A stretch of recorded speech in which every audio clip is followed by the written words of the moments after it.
Welcome back to Platillos by Millie. Today we're going to be doing Buñuelos De Aire. And our first step is we're going to be starting with our base, of course. So we're going to have 3 cups of flour, which I already have my first cup here. Make sure that you don't compact it. You just want it nice and separate. We're going to do 3 cups. And so actually there's 2 different types of buñuelos, of course. There's one that's just a classic tortilla shape. And then the one that we're doing today, it's more intricate and designed figured, which is definitely made perfectly for the Christmas season. 2 cups. And let's get our last one. You don't even have to worry about halves or anything. Just 3 cups. I'm going to do our dry ingredients first, all in one big bowl. Move that aside. We're going to have a little bit of sugar, about 3 tablespoons, just like this. We're going to have just a pinch of salt. And let's make that have a good whisk. Make sure it's all mixed around.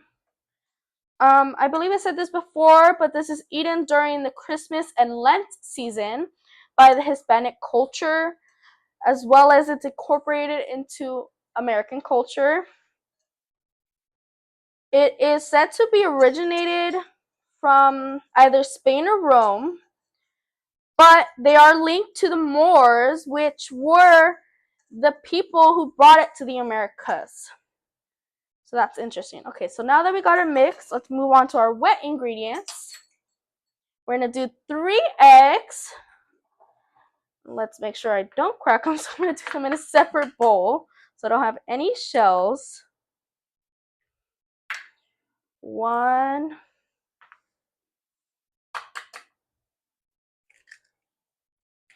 2. Here's our third one.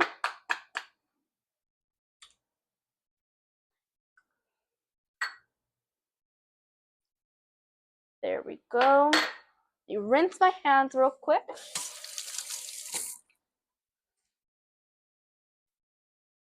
And we're gonna have 1.5 cup of milk. I use whole milk. I just pour it all in. We're also gonna have 1.5 cup of water. And let's mix that before I add anything else. Let me pop my eggs. Just like that. Oh, that one did not want to pop.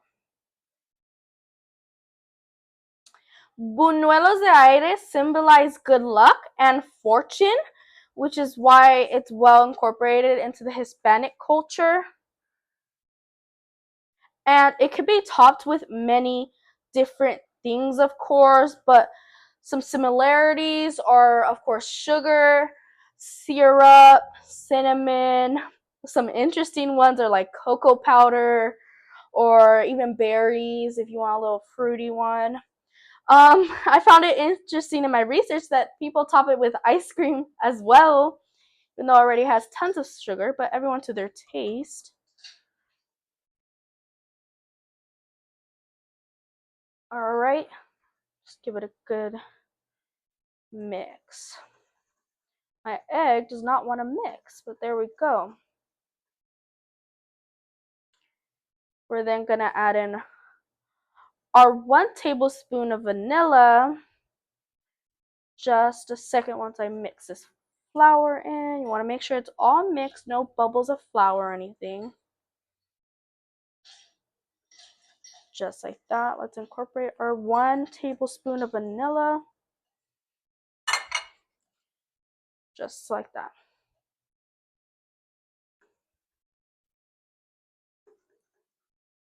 Now I'm going to get back to you guys for our next step. Our next step is to do our sugar coat. So after having our batter all nice and mix, we're just gonna let it sit while we prep our toppings. So what I did is a cup of sugar and about a tablespoon of cinnamon, and that's what we're gonna coat our buñuelos de aire today. However, you can top them with literally anything that you want. Strawberries, ice cream, even maple syrup or honey.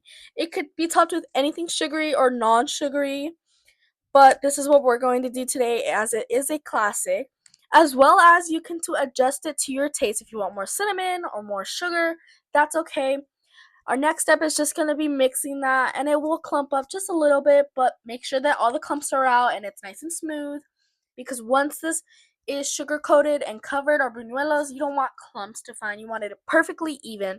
So you're just going to lay it on top of a flat plate, and we'll move on to the next step. I hope you don't mind the voiceover. Our next step is frying our actual buñuelos de aire. So what I did is I had enough oil to cover our utensil, our metal tool, as well as basically half of my cast iron.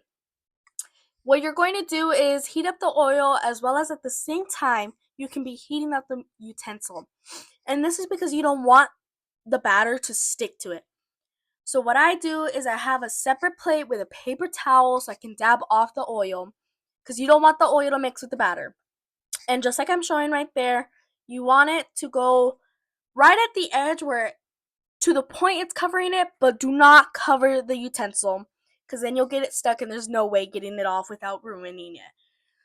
Then you're going to grab it out slowly while letting it rest there for a little bit and just bounce it in the oil.